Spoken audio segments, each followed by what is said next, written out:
जूडो तालुके में सिंध सरकार पारां मुक़रर कयल अटे जे सरकारी अघु ₹41.88 ते को बि अमल दरामद न थी सघियो आहे। शहर जी अटे चक्कियुनि ऐं दुकाननि ते हिन वक़्ति अटो ₹60 खां ₹70 फ़ी किलो जे हिसाब सां विकिरो थी रहियो आहे।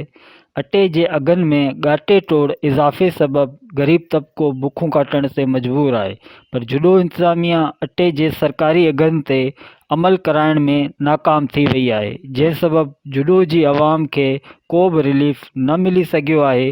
बोर्ड मुतासिर इलाइक़ो आहे जेको 2011 में बि बोर्ड जे शदीद ज़द में अची वियो ऐं हींअर 2020 में बि शदीद बोर्ड जो शिकार थी वियो, जंहिंजे करे मुकमल तालुको सॼो उन जी ज़राइत तबाह थी, उन जो सॼो कारोबार तबाह थी वियो। मज़दूर तबिको जेको आहे सो बुखूं काटण ते मजबूर आहे ऐं हुकूमत जे तरफ़ां ही असांजो इलाइक़ो आफ़त सटियल करार ॾिनल आहे। असीं पुछूं था त आफ़त सटियल करार ॾियण खां पोइ उन्हनि इलाइक़े जूं कहिड़ियूं बुनियादी सहूलियतूं तव्हां बहाल कयूं आहिनि। हिते त अव्हांखे हिन सरकार खे अटे जी चक्की वारा ई कोन था मञनि। अटे जी चक्की जो जेको सरकारी रेट उन ते मुक़ररु थियल आहे उहो आहे ₹42, ₹41 कुझु मथे जा ईअं ₹42।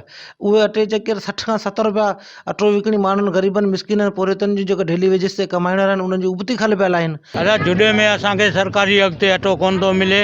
असीं ग़रीब माण्हू, असीं 400-500 रुपया तारीख़ कमाइण वारा 8 ॼणा फैमिली में, असांखे रोज़ 3 किलो अटो खपे। असीं ग़रीब माण्हू अटे खे कोन था पुॼूं। ॿी सभु शइ इलाज या ॿी जेका बि हुकूमत खां का मालिकी थी सघे उहा आवाम जी कोन थी थिए। असांजो ई इलाइक़ो जुडो हींअर बोर्ड मुतासिर आहे। हिते हर माण्हू हींअर ग़रीब तबिको जेको आहे सो ॾाढी ॾुखी सूरत हाल आहे। अटो ₹42 सरकारी अघु आहे, उहो अटो ₹65 ₹70 ते अटो विकामे पियो।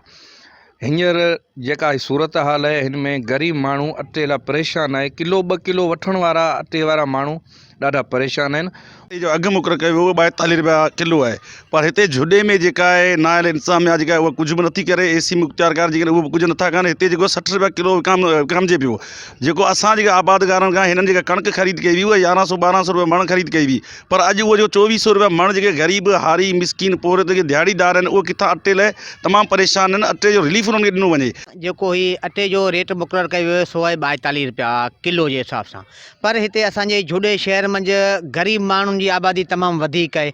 हिते जुडे शहर मंझि चक्की मालिकान पंहिंजी मनमस्ती कयो अटो 60 खां ₹70 किलो विकिणनि पिया, जॾहिं त असां ज़मीनदारनि खां आबादगारनि खां ही कणिक उहा साॻी ₹1100-1200 मण वठनि था, पर उन जॻह ते अटो हींअर ₹2400-2500 मण हलाइनि पिया। सारा मसइला आहिनि, पर ख़ासि तौर ते ऐं हिकिड़ो जेको मेन मसइलो असांजो खुराक जो मसइलो आहे। अटो जेको आहे उहा कणिक असांजी पंहिंजी थिए थी, उहा असांखां सस्ते रेट ते वठी पोइ जेका मार्केट में असांखे कणिक मिले थी या जेको अटो मिले थो उहो असांखे ॻाटे तोड़ महांगाई में मिले थो।